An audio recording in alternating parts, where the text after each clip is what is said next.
amalan yang banyak yang bisa masukkan orang dalam surga. Namun ada amalan-amalan pilihan yang memudahkan seorang masuk dalam surga. Ya. Contohnya adalah berbakti kepada kedua orang tua. Kalau orang tua kita masih hidup, maka itu adalah jalan termudah untuk masuk surga. Rasulullah SAW tatkala didatangi oleh seorang sahabat kemudian berkata, "Ya Rasulullah, saya ingin berjihad, ingin berperang." Kata Rasulullah SAW, "Ahayyun walidak?" Apakah dua orang tua masih hidup? Bapak ibu masih hidup? Kata dia, "Masih ya Rasulullah." Kata Rasulullah SAW, "Maka berjihadlah dalam berbakti kepada kedua orang tuamu." Ini dalil bahwasanya berbakti kepada kedua orang tua termasuk jihad. Perlu perjuangan, perlu pengorbanan, pengorbanan waktu, pengorbanan harta, tapi pahalanya luar biasa. Demikian juga ada seorang laki minta izin untuk berperang. Kata Nabi SAW, "Ahayyatun walidatuk?" Apakah ibu masih hidup? Kata dia, "Masih hidup ya Rasulullah." Kata Rasulullah SAW, "Lazimilah kaki ibumu, di situ surgamu." Di situ surgamu. Jadi kalau kita punya orang tua, dua orang masih hidup, itu dua pintu surga. Layani mereka, berkhidmat kepada mereka berdua, insya Allah kita mudah masuk surga, sangat mudah. Makanya Muhammad Ibnul Munkadir pernah berkata, kata dia, "Saya semalaman mijit kaki ibuku, sementara saudaraku sholat malam. Tapi kalau suruh tukeran pahala saya enggak mau." Kenapa? Karena mijit kaki ibu itu pahalanya besar. Ini secara umum baik bapak-bapak maupun ibu-ibu. Terkhususan kepada ibu-ibu, cara mudah untuk masuk surga, taat kepada suami. Suatu hari Rasulullah SAW bertemu dengan seorang wanita. Rasulullah SAW bertanya kepada wanita tersebut, "Bagaimana posisimu di hati suamimu?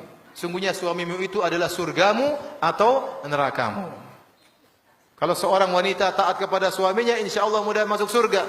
Tapi kalau seorang istri selalu membangkang kepada suaminya, maka ini berbahaya bagi dirinya. Kemudian di antara pahala yang sangat besar, salat 5 waktu. Salat 5 waktu, jangan pernah ditinggalkan.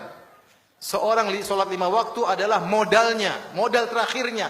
Kalau sampai ditinggalkan sekali, dia akan mudah meninggalkan yang lain. Kalau dia gampang-gampangkan dalam salat, yang lain juga dia akan gampang-gampangkan. Maka bagaimanapun kondisi, jangan pernah meninggalkan salat 5 waktu. Nabi bersabda tentang salat 2 rakaat sebelum subuh. Kata Nabi, 2 rakaat sebelum subuh lebih baik daripada dunia dan seisinya. Kalau kita salat sebelum subuh 2 rakaat, salat qobliyah 2 rakaat, paling kita kerjakan 3 menit, paling banter 4 menit. Ternyata pahalanya lebih baik daripada dunia dan seisinya. Itu baru salat 2 rakaat sunnah. Bagaimana lagi dengan salat subuhnya? Padahal kita tahu para ulama sepakat salat fardu lebih afdal daripada salat sunnah. Nah, kalau salat sunnah pahalanya seperti ini, bagaimana lagi salat fardunya? Ya, ini diantara ibadah-ibadah yang sangat jangan sampai kita tinggalkan agar kita mudah untuk masuk surga. Banyak amalan-amalan. Insya Allah seluruh amalan kalau kita kerjakan dengan ikhlas memudahkan kita masuk surga. Namun ini diantara hal yang saya harap agar diperhatikan.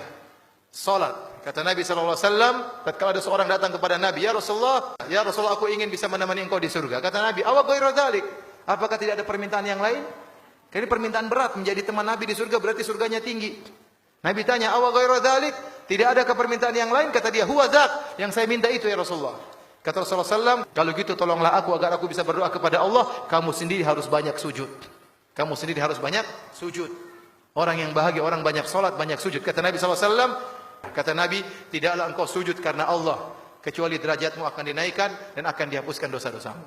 Semakin orang banyak sujud, dia semakin tinggi di sisi Allah. Meskipun mungkin orang lain merendahkan dia, tidak memandang dia, tapi dia sangat tinggi nilainya di sisi Allah Subhanahu wa ta'ala.